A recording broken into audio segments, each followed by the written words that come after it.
Welcome back, everyone, to Lesbian Book Club. The wait is finally over, and we are going to be discussing Whistleblower this week.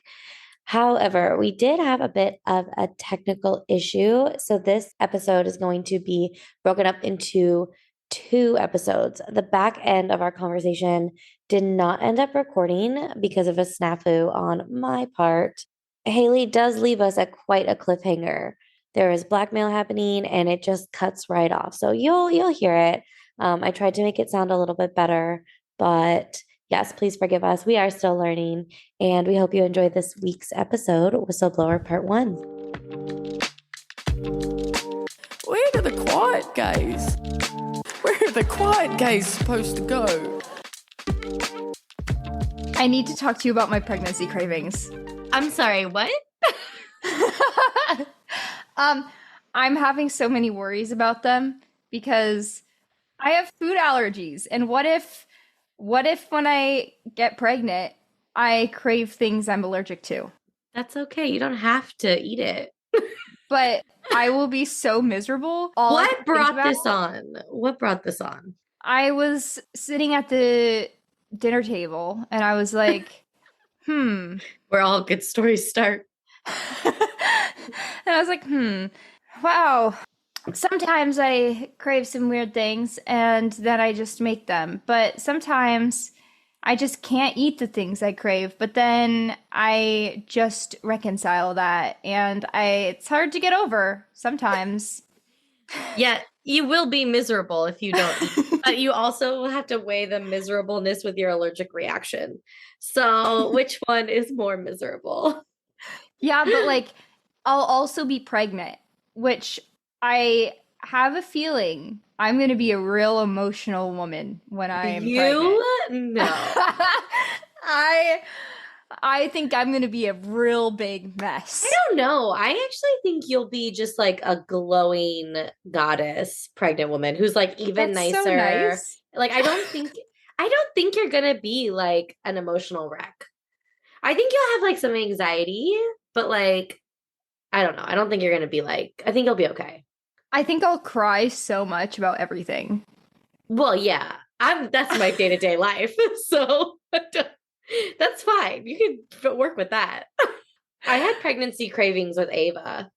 I only wanted corn dogs and chocolate milk. I don't even drink dairy, but I had to have like chocolate milk all the time.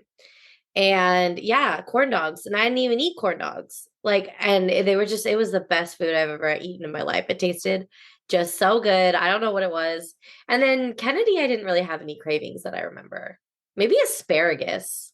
I love asparagus. And I think I got that while I was pregnant with Kennedy. So it had to be. I can just eat like a whole bunch of asparagus.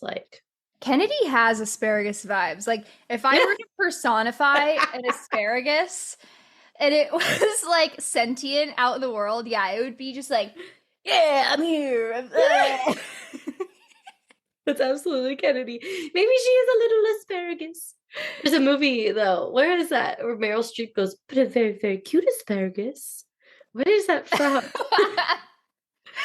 Oh, no, it's not. It's not Meryl Streep. It's Princess Mia Thermopolis Rinaldi's mom. And she's trying on bathing suits for the party with what's his face. And she's like, I look like an asparagus. And her mom's like, a very, very cute asparagus. That's something a mom would say. Anne Hathaway looked just like a very cute asparagus. I'm glad she went with the blue suit. But I've never seen that movie. Oh my fucking God. Okay, we're just getting this out of the way early. Oh my God. Okay, we need to have a weekend where we just binge watch all the movies I tell you to watch so we can catch you up. Princess Diaries, Imagine Me and You. We'll do lesbian and just like iconic movies that you don't know about. All right, let's do it. That'd be so fun. Okay. Anyway, shall we get into it? Yes, let's do it. You want to do our intro? What is our intro? Welcome, everybody, to the Lesbian Book Club podcast. I am Haley, one of your hosts, and this is Lauren, your other host, and we are so excited to talk to you today about Whistleblower, the third and final book of the Senator's Wife trilogy, and I'm really sad that it's over, actually. I know, but Jen said she's see writing it. a fourth book, guys. Yeah, come on, Jen. Come on, Jen. Can you go faster, please? Come on, Jen. Okay, it's by Jen Lyon, who we love. We are real big fans of Jen Lyon's. So, And she invited us on her sailboat, and I want to do that this summer, Jen. So I will be DMing you about that. yeah, I'm really interested in seeing pics of this horse that she picked up. I know. I love, love horses. I want to see videos of it Haley, eating little snacks.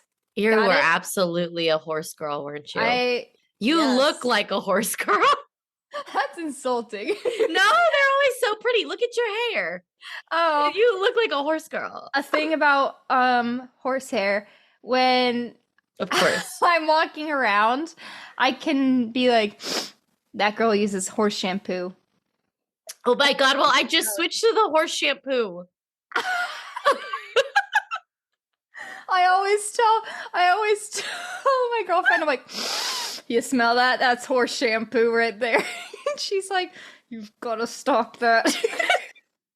That's really funny. Okay, I used to do that with my ex-girlfriend, and I would always see people's earlobes and be like, they have attached earlobes, or they have detached earlobes. She's like, stop looking at people's earlobes. I'm like, I can't help it. It's a recessive or a non-recessive trait. You could go back and find everyone's earlobes in the family tree. I have to look at mine. Yours are detached. I know. You've noticed this? Yep. I noticed everyone's earlobes. Lauren has a spreadsheet of everybody's earlobes. I wish I just have like a photographic memory so I can like recall people's ears. Like, oh, yep. Okay, so earlobes and horse shampoo. I really did switch to the Mane, like MANE. Yeah. Yeah. And it has like horses in a sunset on the bottle. Yes. Yeah. It's literally in my shower right now. Next picked it time up I at see you, Target. I'm gonna be like, that's the horse girl. Which is funny because I've only ridden a horse like 2 or 3 times, but I loved it. Okay. So Jen, we want to see your boat and your horses. And your fourth book, which you guys trolled me so hard on Instagram. And it was very funny. It was very entertaining for me. And Jen was like, oh, they all die at the end. And I'm like, oh, Jen, don't do that. But yeah, I think you will. Bleh. That was great for me. I had 18 thoughts coming out of my face at the same time. We've gotten a couple DMs from people on Instagram, which I still need to give you the login. I don't know how we can't get it connected. We're really I don't know. technologically challenged over here. But people are really excited. They're like, there are even like some recommendations on more soccer lesbian books to read, and they're like, I always want to know whose character inspiration this one is, and it's been really fun. But we also got to read Cleat Cute. It's really hard to say. Seeing that. I know. Because didn't Sue Bird and Ali Krieger start a production Nope. company? Oh my God, not Ali Krieger. Come on. Wrong Whoa. lesbian. Whoa. Whoa. Whoa. That would be so funny. No, girl. Get it right. Do you not have it? Megan. There we go. There. Megan I was like, Rapinoe. that was too long of a silence. She hasn't I'm remembered sweating. yet. You're I'm always sweating. Forgive me, soccer girls. Wow. I don't think that's really forgivable. It just came out of my mouth. Yes, Megan Rapinoe and Sue Bird started a production company, and they are turning that book into a series, which is so cool. That is so cool. I'm I'm very excited. interested in, just from a production standpoint, because that's my job. Yeah. These two who don't do production, starting a production company, I am just like, so, which, I mean, they have pretty much unlimited resources, so I'm That's sure what they're I'm thinking. outsourcing like all of this. Yeah. But I am so interested to see how this goes for them and like I what know. exactly their process is and what exactly they're doing because You should I try just and get a don't job know. there. You should try and get a job. That was my immediate thought. I was like, what do they need? Literally. Hire Haley, guys. Yes. Okay, let's talk about Whistleblower because oh my God, I loved it. I listened to it on Audible and Abby Craden is incredible. She does all the voices so well. I'm always just like, I can like you can feel like Carlton's like drawl. It's just really good. I really enjoyed it. That's wonderful. I love awkward girls on podcasts. I just can't I can't do audiobooks because the immediacy with which I forget that I'm listening to something Oh, is really unfortunate. that's really fair. I have to rewind quite a bit sometimes because they'll say something in the book and I'll like be thinking about it. And sooner or later, like 15 minutes has passed and I'm like, oh wow, I need to rewind. I gotta rewind that. Yeah. But that's the beauty of audiobooks. You could just rewind them. That's true. I tried. I did try one. And I'm still on chapter 1. It's been like 3 months. Okay, yeah, no. Not for Yeah. you. Yeah, I am a podcast girl though. I don't know maybe it's because it feels like I'm in a conversation versus like Yeah. listening to something that I could read when I'm reading I do pay attention. I just don't when I don't know what it is. I'm See, so I like happy to for those of you that can pay attention to things. I listen to it like while I do chores. Like I'll pop my head and that also the tactile part of listening. So like doing something while I listen keeps my brain focused on the audiobook, if that makes sense. And then it's like it's kind of like for those ADHD people out there when what's it called? Body doubling? So I feel like I'm body doubling with the author. Like if she's like telling me this story. And so while she's telling me the story, I can actually do my dishes. So Okay. yeah, I like it a lot. That makes Anyway, sense. same with podcasts. I just look at them the same, I guess. Yeah, that makes sense. We've been on here for a while. We haven't even started. Yeah. Well, we We start haven't seen each other in a while. I'm so sad. Are you back for good now? Yeah. Okay, great. So we start aftermath of the World Cup. Take it away, Haley. All right. We have big development from our girl Alex because she is having some little reflection about her kiss moment with Catherine. Mm-hmm. And she is kind of turning it over and thinking about like, wow, that was a really crazy thing that I just did as I kissed Catherine Cleveland in front of the entire world at the World Cup. Oh my gosh, that's crazy.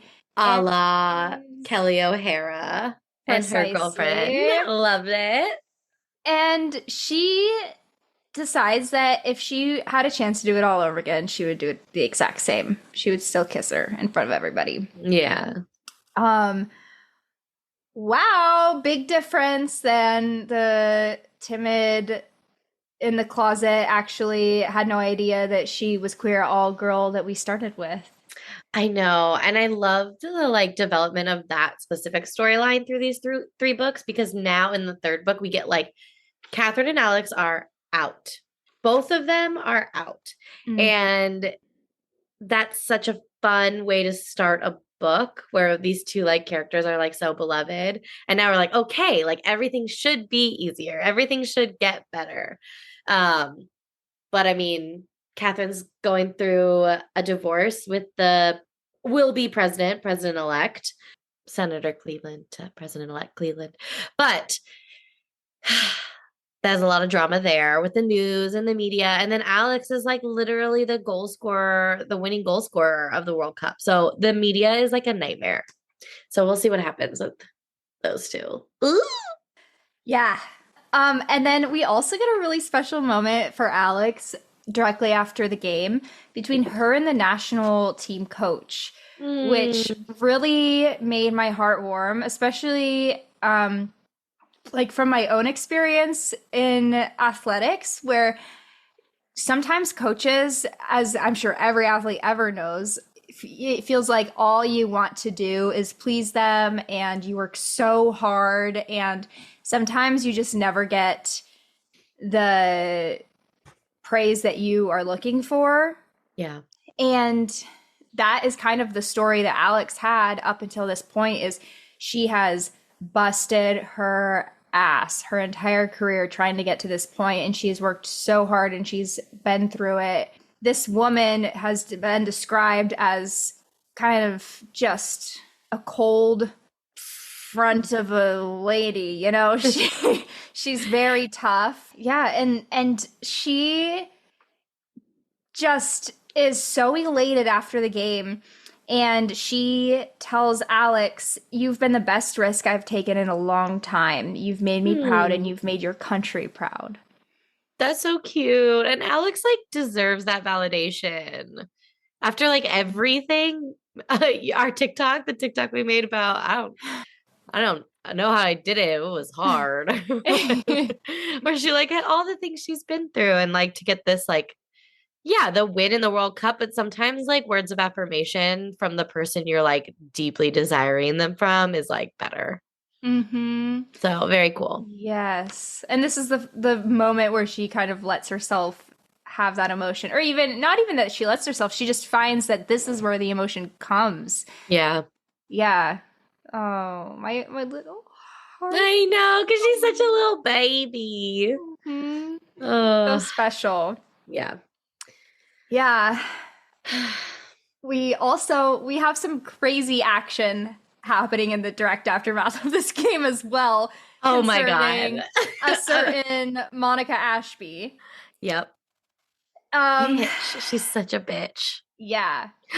Speaking of Monica Ashby, did you see the first Emma Hayes camp? It's a camp before the final camp. Did you see who was on the roster? Mm-hmm. Yes, I did. I'm so upset. If she comes out in the number 15, everyone, we're talking about Corbin Albert. If she gets to wear number 15, there is going to be like a protest. Like I can't believe she's on it. I can believe that let her come back.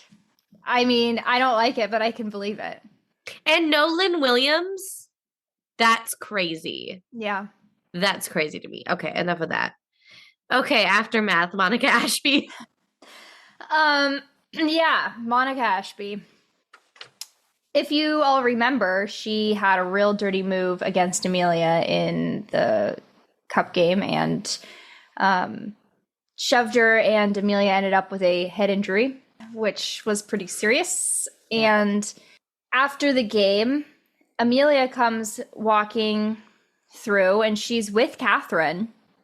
She was bringing Catherine to the locker room to see Alex. Was that Amelia? I thought that was the ex-English pro player. I didn't think it was Amelia. Amelia is like in the locker room with concussed. She comes out during the Oh yeah, you're right. Huntley. What the heck is her name? I don't know. Huntley. It's Huntley.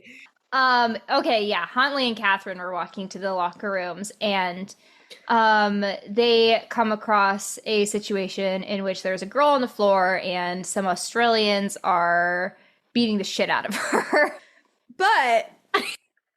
And all of a sudden, Amelia comes flying out of the locker room, stops this, and sends her teammates back into the locker room. That just really showed the kind of character that Amelia is, that this girl just absolutely intentionally sabotaged her World Cup chance and seriously injured her, potentially hurting her career or ruining her career, because head injury is really serious. Yeah. And even in the past has, like called her a dyke and insulted her and, ripped her apart on the internet, and has just generally tried to make her life a living hell. Yeah. And she still came in and defended her. And then we also see the kind of person that Monica is. And maybe it's also just she has a deep shame, but Yeah. she stood up, and instead of showing any kind of gratitude or anything for these people, these are the people that she has hurt, are Right. Catherine and Huntley. These are all three people in the queer community, and she has directly hurt Catherine and Amelia. Right. And they just came in and helped her and stood up for her and stopped her from getting her actively. Right. And instead of showing any sort of gratitude or remorse for something that she's done, she instead yells at them to get the fuck away from her. And I kind of think that that is just like a gut reaction because of the like intense shame that she feels because of what she's done. And she's realizing that like these people are not the bad that she thought that they were, maybe. Or it could just be she really does hate them that deeply that that's the reaction she's still going to have. But I do think that shame has something to do with it.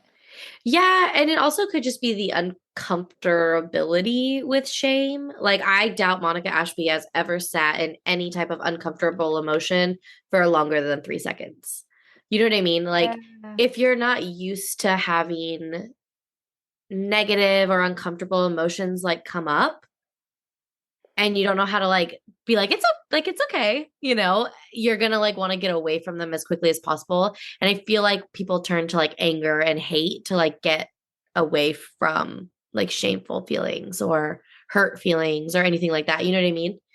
It's so just right. like a really unhealed person. Yeah. Really bad. Yeah. Cause I don't know how you react like that even after. Not even like a tinge of remorse of like, sorry, I concussed you. Like nothing. It's it's just bad. Yeah. And we find out just shortly after this that her and Caleb got engaged. Oh my God. I fucking hate Caleb. Yeah, we keep getting character reveals about Monica and Caleb as a result of that. What we learn about this engagement is that it didn't come organically. It was very set up, and it was set up in a way so that they would get the most press. Like, I don't think there's anything wrong with like if you're a celebrity or something, like trying to like make your proposal something, you know, like Brad and Angelina sold their baby photos. Like, I get it. Like, and it's fine. But when it's like people you like really hate, everything they do is like so annoying. But also they're just terrible people in general. And Alex didn't even do anything. I think she like scored a game winner or something like that. Or oh yeah, that's what it was. Was that what it was? Or I like think so. Yeah, she just like did her job. And because she's like a media darling, press actually likes her. You know, Monica got her all butthurt about it. Yeah. It's just, I mean, their relationship, is it built on anything? Because they also, No. you also find out that they started a vlog. This reeks of like Jennifer Lopez and Ben Affleck. I know. I mean, she wants to be famous. That is clear. And so does he. That is clear. And so it makes me question if their relationship is built on anything other than the mutual desire to be famous and the mutual hatred of others. Of other people. Caleb and Monica got engaged. And when do we find that out? That's after the World Cup, right?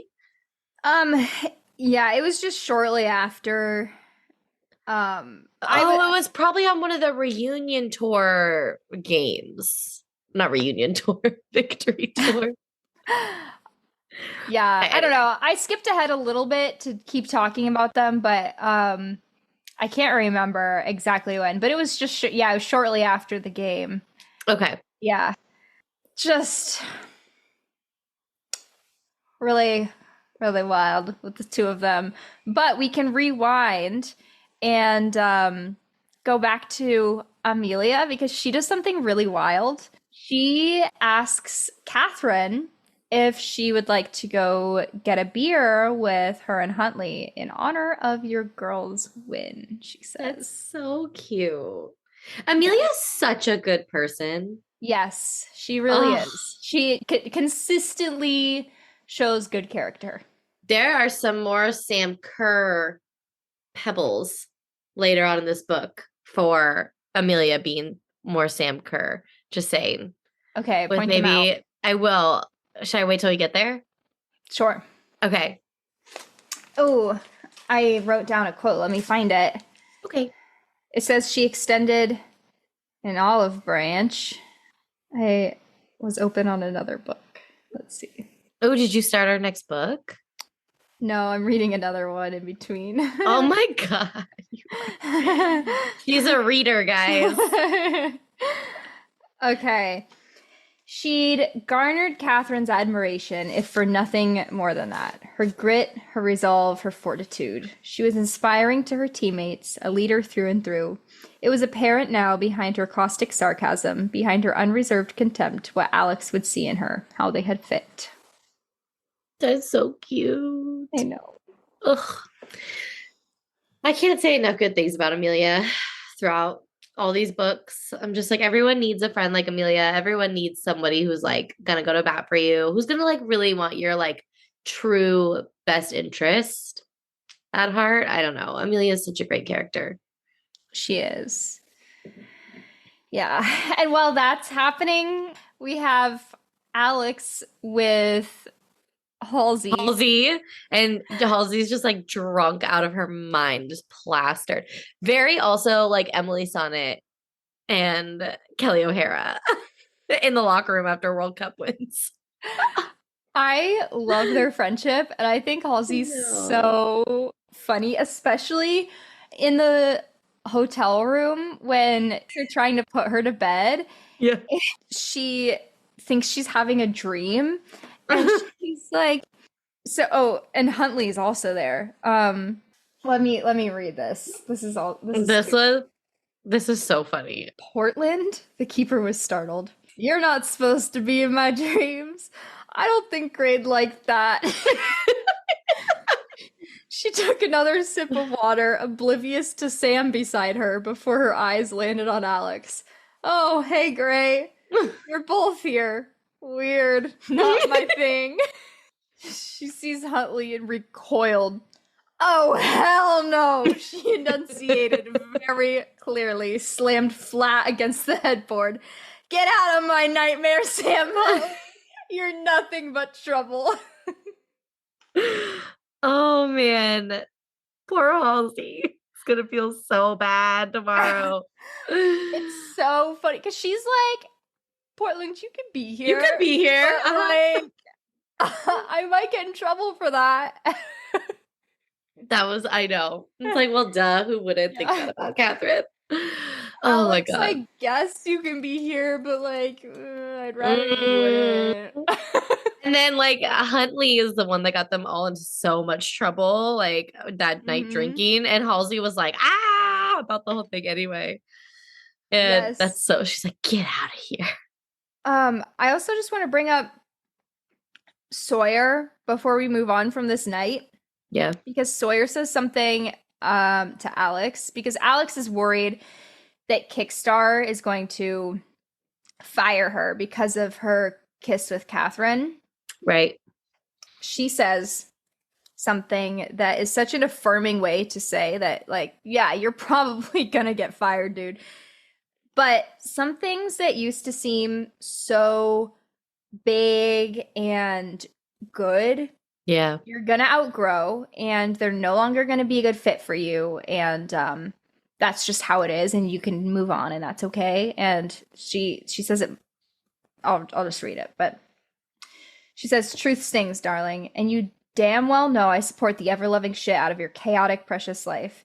I wouldn't have you any other way. But I'm just saying, you've Billie Jean King'd them, given them Amex, inadvertently chased off their star international player, roller coastered on and off and on the national team, gotten yourself tangled up in a hotbed of high press presidential election bullshit, and come off the World Cup, win guns a-blazing by very publicly making it clear Amex might not be a thing, but Greyland is a definite. Which, when she lays it out like that, it's like, okay, so you've done all these things. None of them are actually bad. Right. Like, Right. if all of these things align with who you are and what you stand for, that's okay. And if somebody isn't going to accept you for that, then that's okay. Move on. Yeah. I think that's one of the most valuable lessons I've learned as I've gotten older, is that sometimes the scariest things can be to like turn something down or to let go of something that seemed like it was an opportunity. Yeah. But if it doesn't sit right with my values, or it gives me kind of a weird feeling, Trust I'm it. always going to trust it and say no, because there's something better every single time comes and replaces what would have been there, and it hasn't failed me yet. Yeah. No, trusting your intuition is so important. I have learned that as well. And also like listening to your body. I'm a big listen to your body believer person, where if something doesn't feel right, or something is medically manifesting, like I'm just like, okay, something's up, Yeah, your body is like your biggest fan. She'll tell you if something's up. And I think your intuition is like part of your body, because the only way you can like feel intuition is like literally physically through your body. You're like, that just doesn't seem right or feel right. It's so interesting. Yeah. Let's see. Well, we have a little game of soccer in the park. Yes. Oh, so cute. And Alex. This was really sweet. And it also made me laugh because a kid calls Alex a coffin dodger. And she's like 26. So mad. Yeah. And then Catherine comes and just like quietly watches from the side, and Alex just doesn't even notice because she's so busy playing with them. Which is so cute. Also, I am literally Catherine in that situation. Oh, yeah. I love watching someone I love do something cute.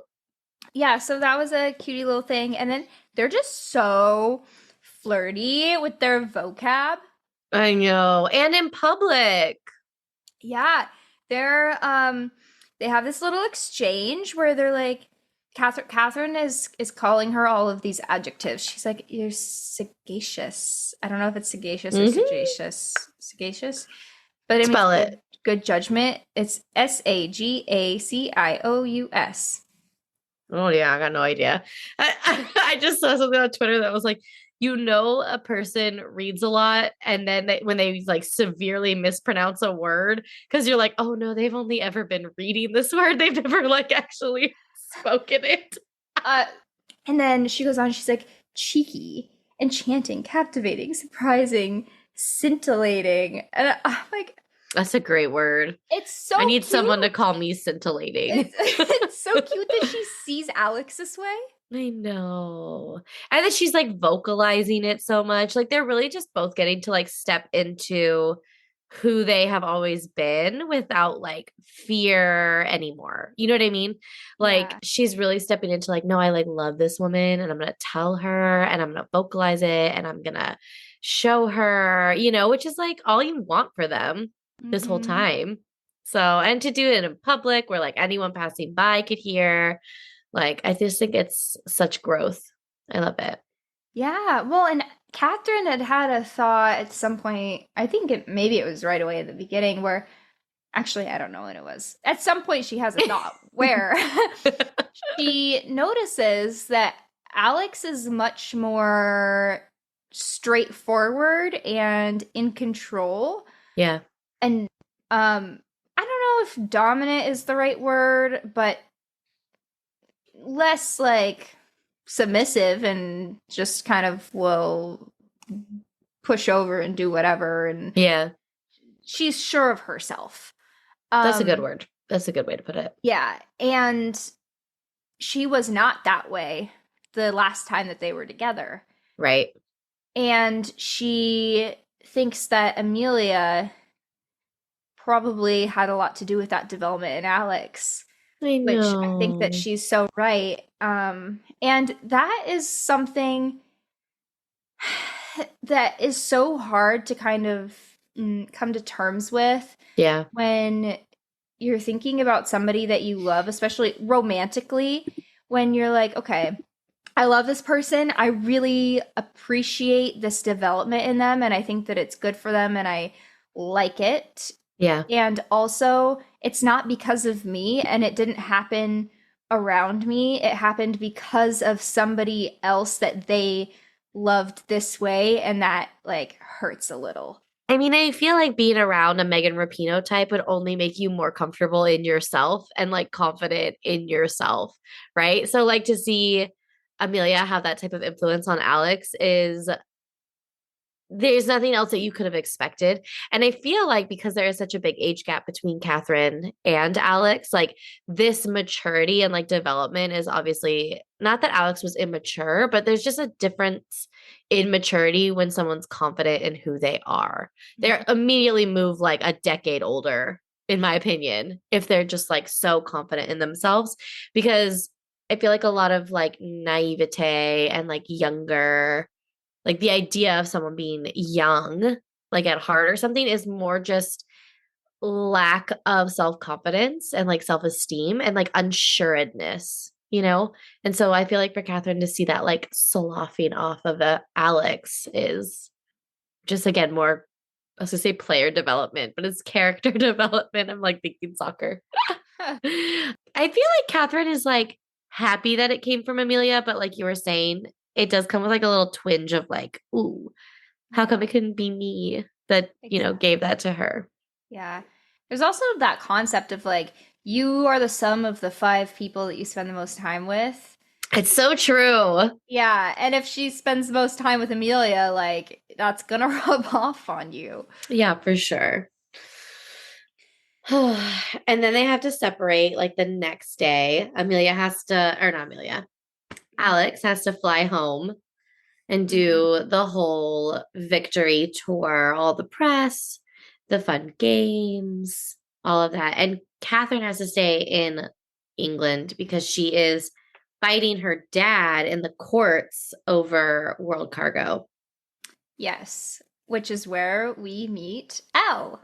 Finally, the long-awaited Elle character, who is great. Love this. I love it. Especially love, obviously, like Natalie and Elle. I was scared of her. I love it. I was uncomfortable about her. I was like, ah. Yeah, at first I wasn't sure. But then when you find out she's gay too, you're like, okay, you get a pass, you win, you're in.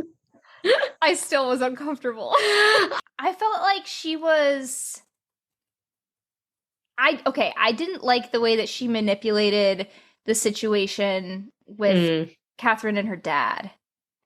Yeah, but she's a lawyer. That's like why she's so good. That's why Catherine picked her.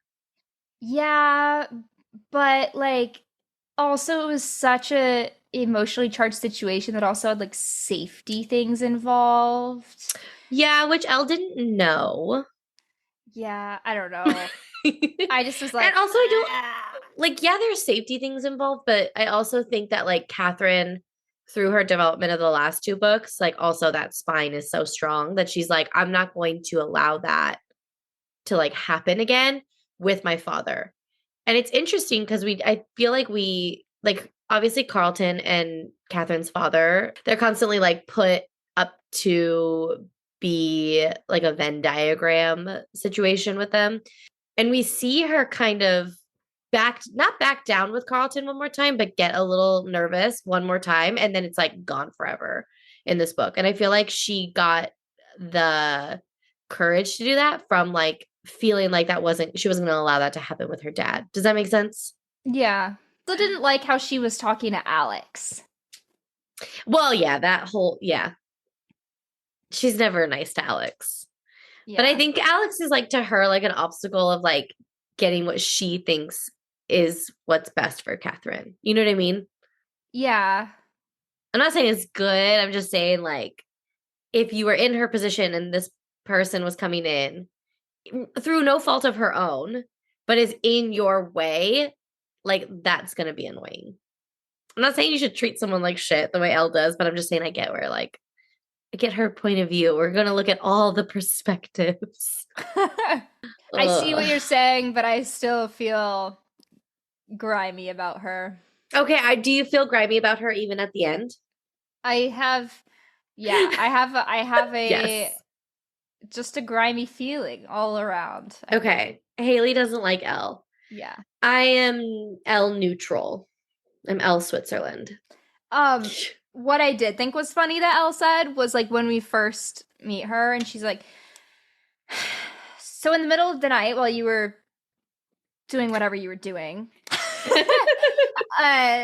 It's just like, wow, that is funny that she makes that her business. Like, she just will. She's insert messy. herself everywhere. So Elle is pulled into the book because she is who Catherine hires as an attorney to fight her father's case in the courts because she's just like incredible.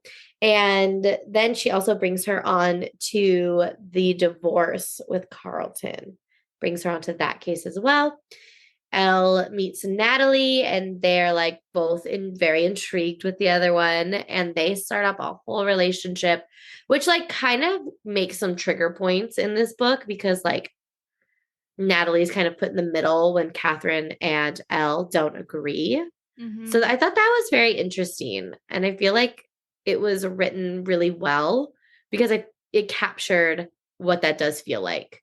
Yeah. Like there's nothing worse being put in between like your best friend and then like the woman you love. And you're just like, how do you expect me to logically and objectively pick a side here? Because none of that is coming into play. Yeah. Yeah. It's true. Yeah, Natalie was she's like, please get along, everyone. I know. Which me is, oh yeah, definitely. I am like, I'm gonna lay under this rug, and please, when I come out, everyone should have made up. See, and I'm like a mediator where I'm like, okay, let me hear your side. Okay, now your side. Okay, I feel like you guys are wanting the same thing. I'm like, you're a mom. I know, it's so true. I'm just like, okay, I understand that we can't just sweep it under the rug. We have to talk about it, but let's do it with I statements. I would rather die than have conflict and confrontation. That's really fair though, because I only feel like in the past like year or so that I've been able to step into conflict and feel like I have like a somewhat good sense of how to resolve it in a non-harmful way. And I'm 32. So I used to be very I'm still kind of conflict avoidant, but I feel like it's worse to avoid the conflict than to just like meet it right there. As long as you're obviously like in conflict with somebody who's like mature. I read this quote that said, you can only communicate so well as to like the other person's ability to communicate, right? So you can use all the right words, you can like use all the healed language and all the like things that you have learned about effective communication. But if the other person doesn't know them, it's not even going to work. So, but if you're the mediator, you can educate and be like, oh, this is what I should just be a therapist. Oh, man. But anyway, yes, Elle and Catherine are constantly putting Natalie in the middle. And Natalie, I felt like took like the emotional route of like, you guys can't keep doing this to me, as opposed to like trying to mediate or like running from it. She's just like, I would like to like just be excluded from this narrative. Yeah. Should we talk about that little time at the I'm wanting to call it a manor? Yeah, we could bop around. Fine. This was actually to see the mom. Catherine had not spoken to her mother in quite some time, years and years. That has been so long. And okay, lady, whistle down.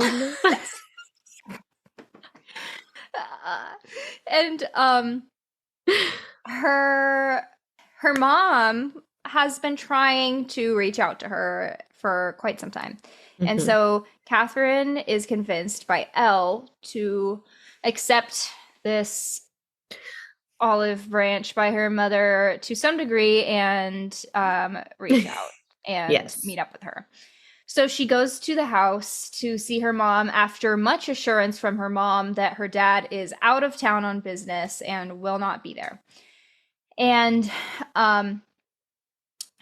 she brings Alex with her. And we see this little piece of Catherine growth when the valet stares at Alex and Catherine is like, I'm not going to make Alex feel any kind of way or othered because this is the person I love and she's going to, and I invited her here and she's going to know that and she's going to be treated like that. So she like brings her in and acts like that. And so they come in. Alex and Catherine's mom get along really well, which Catherine does not like.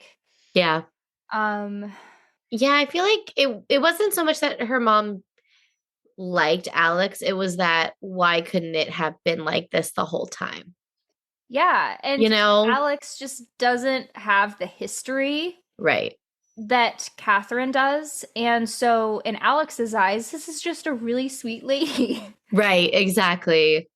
Yeah. Ugh, But to yeah. Catherine, there is a lifetime of trauma and not getting stood up for in this relationship. And so she can't just see this sweet lady. It Yeah. feels like there's all of this on top of that. And that's just like a little surface level piece. And so there's Yeah. anger and hurt and betrayal layered and layered and layered. And On it's that. got to be really hard as like it's hard because you have to separate identities kind of, and I promise I'll make this make sense. But like Catherine is a woman, she's a daughter, she's like a businesswoman. You have all these parts of your identity, right? So when it comes to her mom, it's like different parts of her identities are like pulling at her because she's like, as a woman, I understand that my mom was abused by my dad, whether it be physically, emotionally, mentally, but like so you can understand why she was too scared to stand up for her daughter. But at the same time, Catherine, as a daughter, is like, my mom should have stood up for me, which she's correct in both assessments, right? So Mhm. having to like rectify those things, I think when she's seen her mom be so nice, she's like wishing, like, well, I wish I didn't have to deal with these things, Yeah. And uh, there has to like abuse is such a giant thing because I can sit here never being on the receiving end of that type of abuse and sitting here as a mom going, I would never let anyone treat my kids this way. But because I feel like it's so common, we see it in all the like stories, media, and things of like women not defending their kids, and it's obviously not because they're a weak person. There's abuse is just so like heavy handed, I guess, that it can really cause you not to act on your truest instincts, which as a mom would be to like protect her daughter. Mhm. Ugh, it's this book is so good. It just I touches on like so much identity and how it feels to like be queer and be raised queer by maybe even like some non, lucky you and me were not unaccepted by our families. So but it really catches so much of like the queer experience. I wish Megan and Sue would have picked up this book. I know. I mean, not to not cute. I haven't read it and I've heard it's amazing. So not to knock it. We'll probably cover it as well. But this is just like, our first love. Yes. They have this time with the mother and they're in the sitting room talking and her dad busts in. Uh Which how scary. yeah. Because like this is literally how her whole life defining moment started from when she was a teenager with Natalie. Mm-hmm. This is exactly a replay of Natalie's situation, Yep. except it's going to go differently this time. Yeah, she gets a But redo. she's getting discovered with a woman in his house, uh, God. and getting kicked out and threatened. And the way that she describes his reaction is just absolutely terrifying. Like the physical reaction that he has to seeing her there and seeing a woman in there that she is with. Yeah. And then on the steps, they get out to the front steps, and he Oh yeah. ends up lunging at Catherine and Alex, and the mom steps in to try and defend Catherine, and he pushes her out of the way and shoves her to the ground. And Alex goes right away to help her up. And this is the first time that Catherine knows of that he has ever laid hands on her mother. And Which I highly doubt that was the first time he ever laid hands on that woman. I do too. I think her mom did a good job of shielding her from that knowledge. Yeah, I would agree with that. Although he does have this shock, this surprise when he realizes that he did that. But that also could be like, oh, I did that in front of people. Exactly. Yeah. But then he goes for Alex, and that's when oh god, bodyguard. The Scotsman. Scott! No. Marcus. No. Name's Scott. No. No, he's Scottish. Crap, what is his name? Malcolm. Malcolm. There it is. So then the dad lunges for Alex, and Malcolm steps in between them and goes, "Why don't you pick a fight with someone your own size?" Mm-hmm. And then the dad is kind of like, "Oh shit, right? I'm not gonna do that." And Catherine orders Alex to get in the car, and Alex is mad because she doesn't want to leave the mom there with him. Catherine ends up leaving the mom there, which I'm so worried for Emily still. That mom's name is Emily. I know. They leave Emily, and I'm so worried for her still. We don't know what happened to her, but I mean, we end up seeing her later, but it's still just like we don't know if he beat her up. We don't know what happens, but yeah. Alex is so mad at Catherine that she just left her there. I know. Catherine has this idea that, well, she's been fine her whole life. She's fine now. She doesn't need me. And why is she trying to defend me now? Like, she had my whole life to do that. Yeah. And what, now she's going to come in and be like the savior on the white horse? I needed that when I was a little girl, not when I've grown up with a bodyguard. Yeah. And the mom's probably just trying to do some type of redemption, like probably well-intentioned and finally got her own backbone. Yeah. But I totally understand Catherine's, because you're met with anger again, because you're like, why couldn't it have been like this the whole time? Yeah. So really hard. It is so and then Catherine is so mad at Elle for setting the whole thing up, because then we find out that Elle had set it up so that the dad would come home from his business trip and discover them there. Right, that is shady. That's terrible. Yeah, because she wanted to get him all riled up so that they could have they wanted him in like the most unstable state as possible. Right. She wanted to get this for the case purpose. Mm-hmm. So right after this whole thing happens with the dad, Alex actually has to leave right away and go back to the US, which is just so unfortunate because Catherine and Alex leave on a sour note with each other. Yeah. Which is the worst. Oh, it's so bad.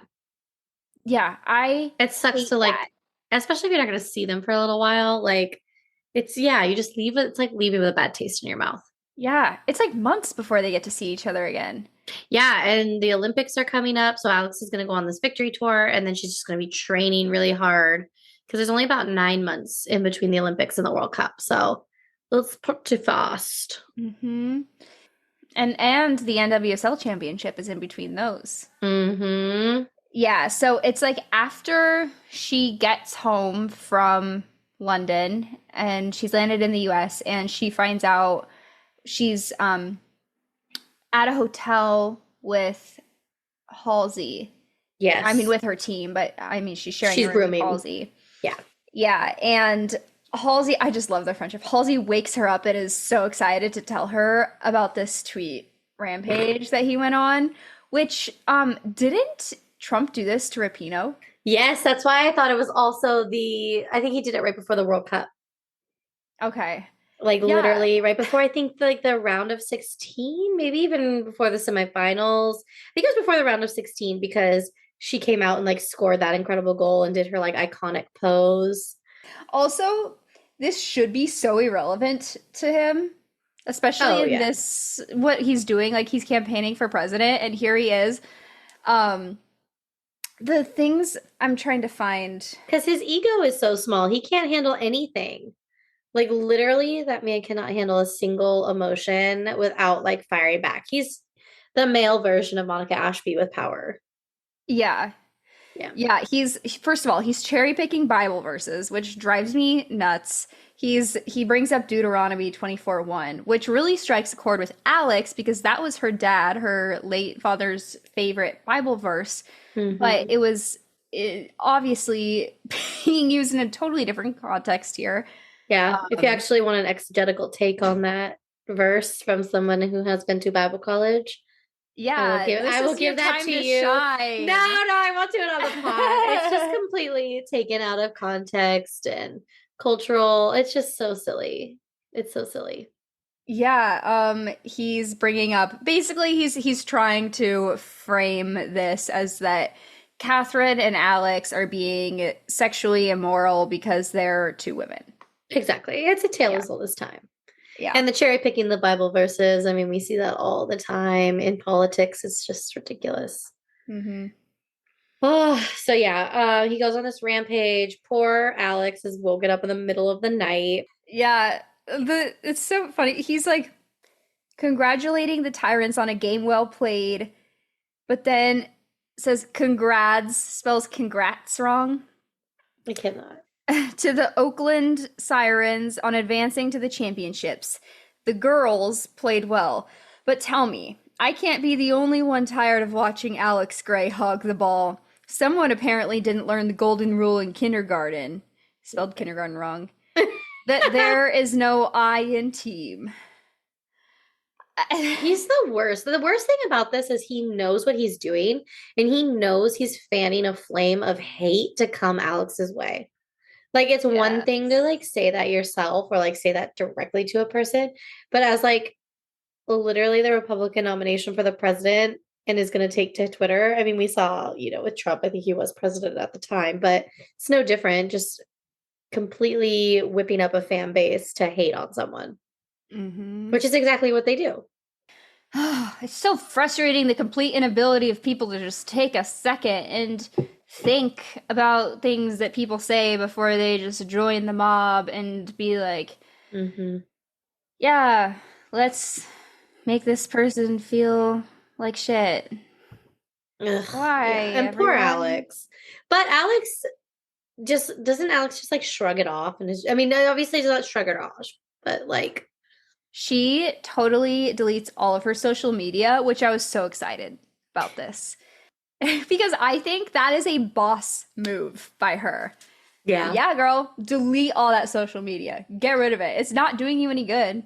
Yeah, don't give an outlet for you to even see that happen to yourself. Yeah. Hmm. Yeah, and I've seen people do that, and sometimes there's like different motives around it, and it's like, are you doing it to like hide, or are you doing it as like an empowerment? Like, I'm not gonna let this get to me, so I'm gonna take away like my triggers, which I respect. Hmm. Yeah. Yeah. After my last breakup, I deleted social media for like, I don't know, a month, and I have never felt better. I love that. Yeah. I was really proud of myself too because I Yeah. realized how much time that I was spending on social media, and I was like, wow, I am actually so much more creative than I have been in Yeah. recent times because I'm not wasting my time staring at my screen scrolling. So, highly recommend. But also, she had a job to do, and that was not helping her. No, that was not going to help in any situation. Yeah, absolutely not. The negativity can, like, even if you don't agree with it, can really cause a spiral. Hmm. He then has a conversation with Catherine because Catherine sees this and is just so upset that that Alex is, taking Being a heat target. from Yeah. exactly. So Catherine calls him and is basically like, "What do I have to give you in order for you to stop saying anything about her? Like, just leave her alone." Yeah. And he's basically like, "There's nothing that you could give me that is good enough to make me want to leave her alone." It's The just like, oh arrogance. my gosh. Um, but he talks to her so disgustingly. He just makes these comments so easily and says them with such enjoyment. Like he really takes pleasure in making her a sexual Uncomfortable. object. And Hmm. yeah, it's disgusting behavior. It's also like a power move. Like he's doing this to show how much power he has over her and Mm-hmm. how much power he's going to have if elected. Like it's just like it's not even just like gross on its base level. It's the fact that like this is why power dynamics are like so harped on now because he's trying to just dominate her in every capacity and it's just disgusting. I hate it so much. Mm-hmm. Yes. Yes. Which brings us to the NWSL Championship game, um, Hmm. where this happens in DC right after this. And Alex is nervous because this is where um, all of his kind of lackeys are, and they're all fired up, and there's all this Yeah. noise cheering against her, and Well, blah, blah, because it's blah. happening, they're playing Alex's old team, South Carolina Rage. And Hmm. so the final is in South Carolina, and like obviously that's the Senators' home state. And so yeah, it's just like everything is stacked up against her. Something really, I mean, well, first of all, they end up in double overtime PK shootout situation, and it is neck and neck, and Alex loses the game when she misses her penalty. God, that's so devastating. Hmm. Oh. What really stood out to me about this entire scene was the way that Sawyer reacted Mhm. because she is having an awesome career moment. Her team won. She should be celebrating. Her team is all celebrating. This is so exciting. This means that they get money, not enough money because it's women's soccer, but Right. they're going to get prize money. This is just, a big deal for them. And her best friend is on the ground, devastated, and Sawyer walks over to her, leaves her celebrating teammates, kneels next to Alex, one hand on her cheek, one clutching her hand, Hmm. and comforts her friend. And Yeah. this is such a show of true friendship and of sportsmanship and somebody that will set aside their own feelings and something that is really special to them for a moment to be with you and let you know that you're not alone in your pain. Yeah. It You really know, reminded me of one of my best friends from home that I always played sports with, and I oh. grew up next door to her. There's a picture of us at state track, and we're hugging in the middle of the field. And this made me think of exactly that. It's just Hmm. so like she screams Sawyer to me in this moment. It was just really, really sweet. Oh, I love that that is what it made you think of. You know what it made me think of? Hmm. The bronze medal match of the last Olympics where the United States played Australia and we beat them. And then Christy Mewis had to go over to Sam Kerr and like comfort her, like her girlfriend in that moment. And then someone on Twitter was like, look at this great sportsmanship. And somebody commented, they're lesbians, Carol. It's like this huge joke on Twitter, but it's so true. Like, yeah, I'm a sucker for like those videos of like, normally it's like runners, like marathon or like Mhm. ultra marathon runners, and their like body has nothing left. But they should win. They've been in first the whole time, and then like the second place runner like comes up behind them and like pushes them over the line. Like, I'm such a sucker. So yeah, when I read this, I was like, oh God, like there's just things that are bigger than sports. And Yes. to me, like somebody's emotional well-being is so much more important than whatever it is that else that is going on, right? Like Sawyer knows she's going to get to like party and have a good time, but right now what's more important is like making sure your friend is okay, who just had their whole season come to an end, and to miss a penalty. Oh my God, like as a professional like athlete, you should not ever miss a penalty.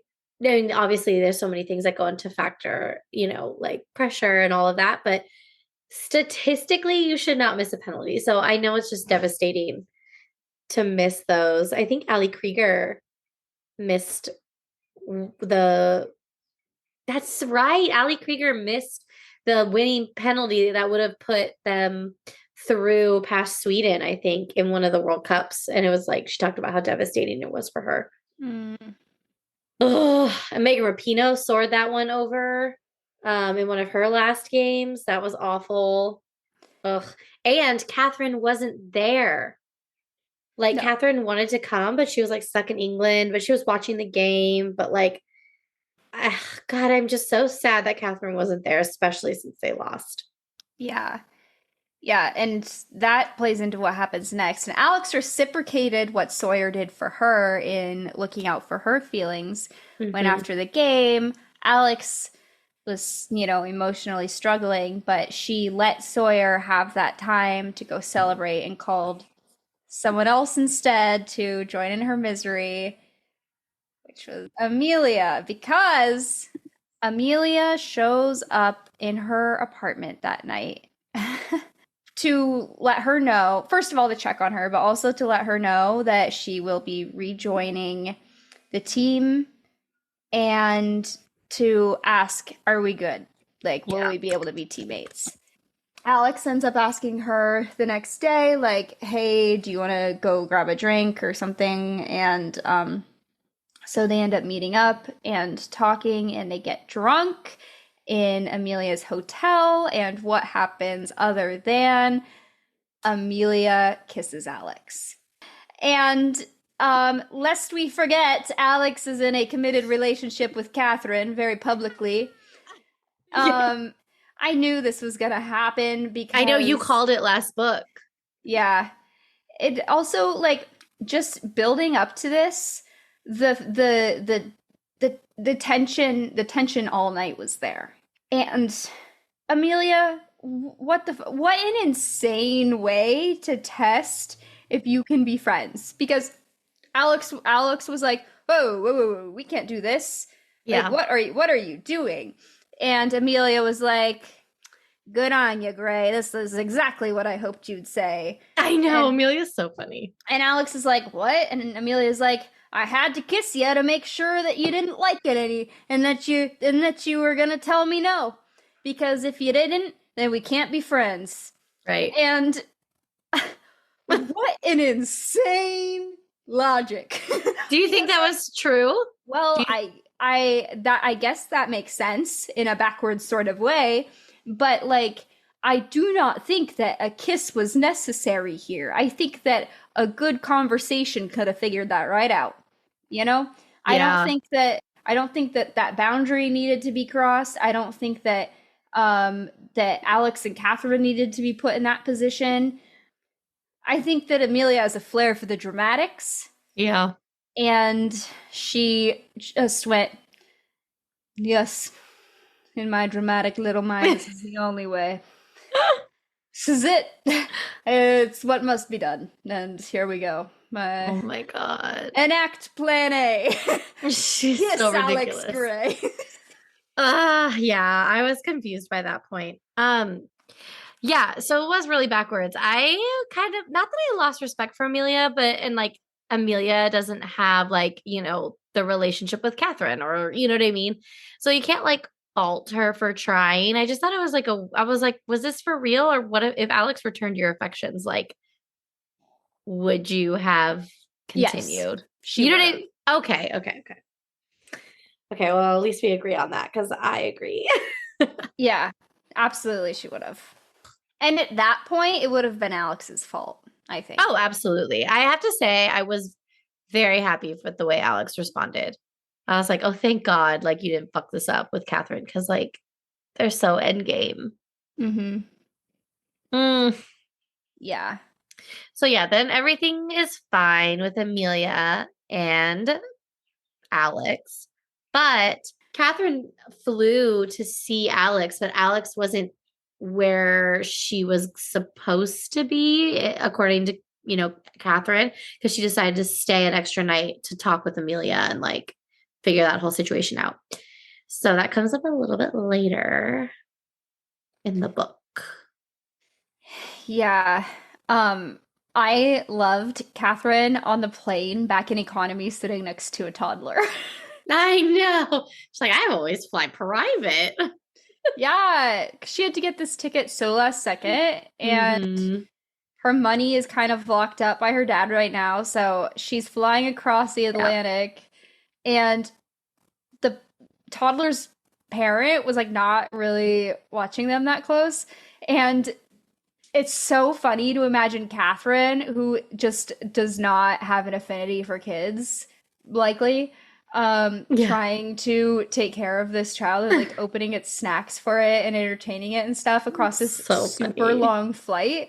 And then what really got me was when they're landing in San Francisco and she is teaching the toddler about the Golden Gate Bridge as though she is an encyclopedia. I know. Oh my gosh.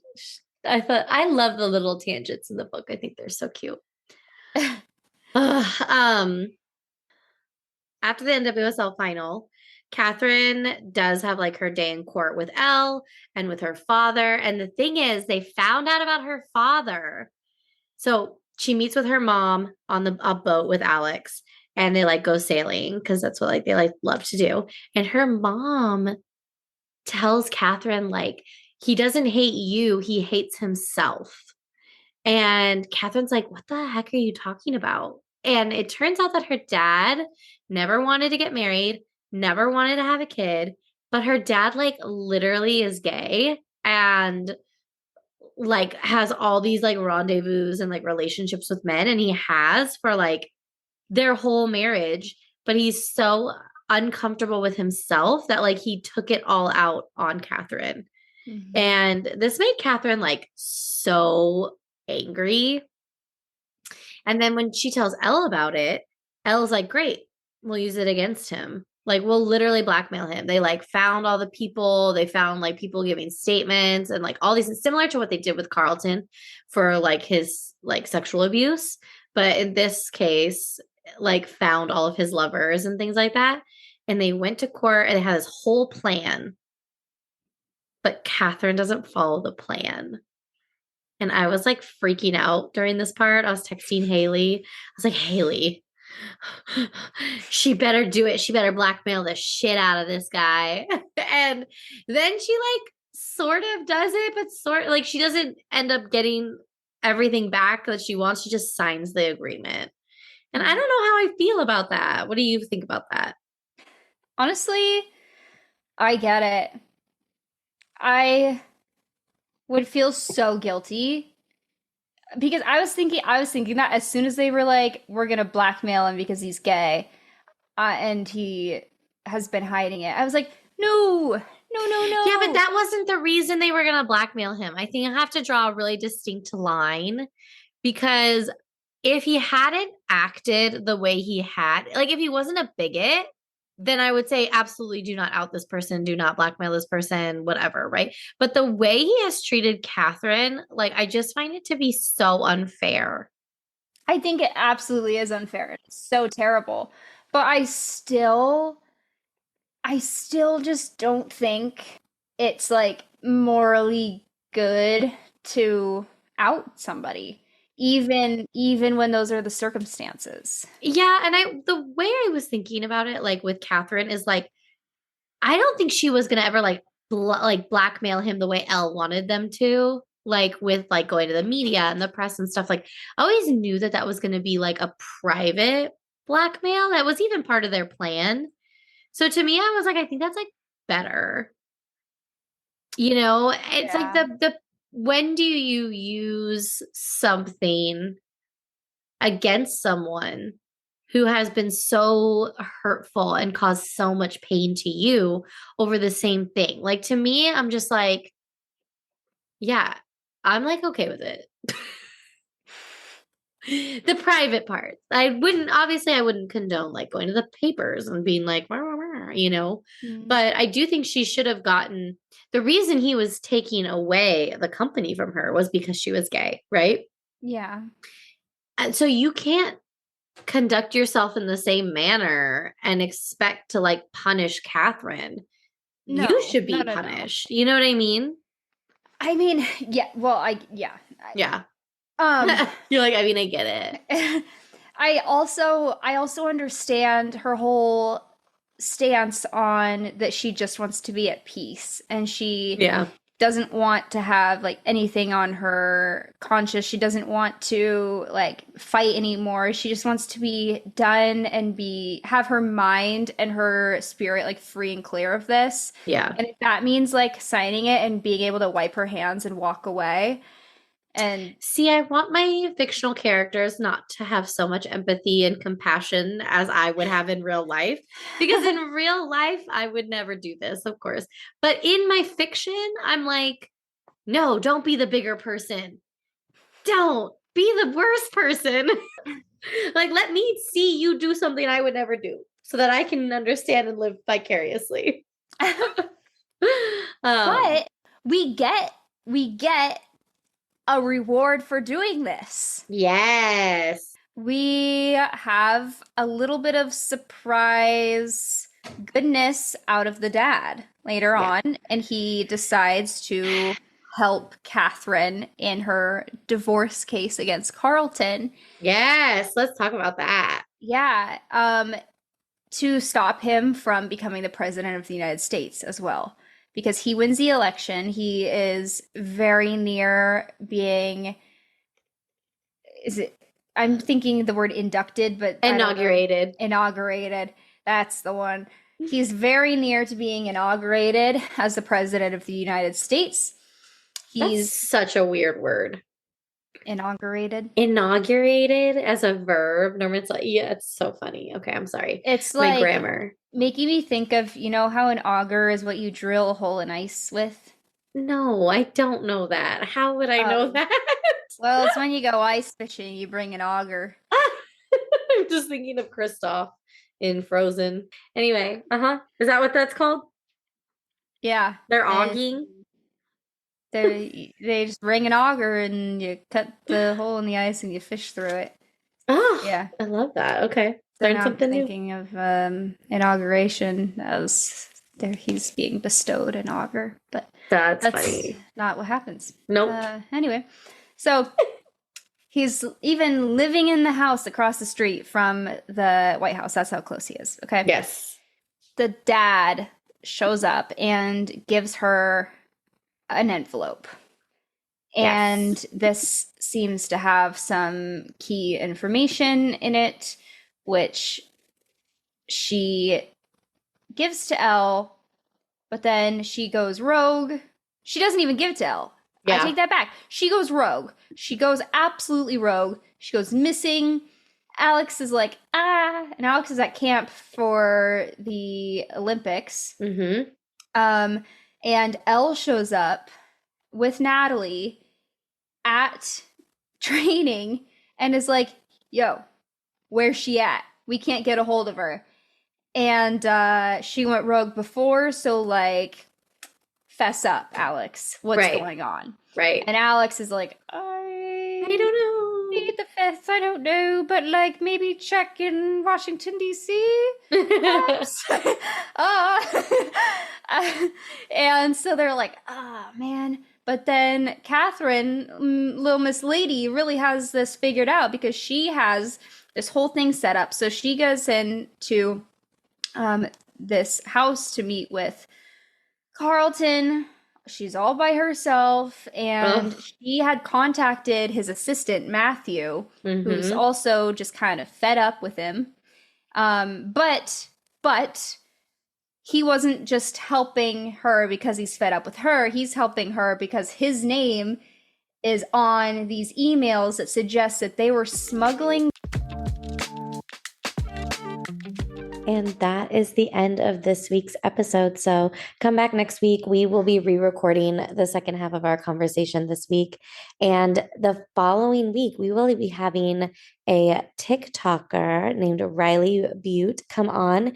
And she picked an awesome book for us to read called Mutual Benefits. So if you want to read along with us, we will link it down in the show notes. And you can join us for that conversation next week. So bye, guys. Love you.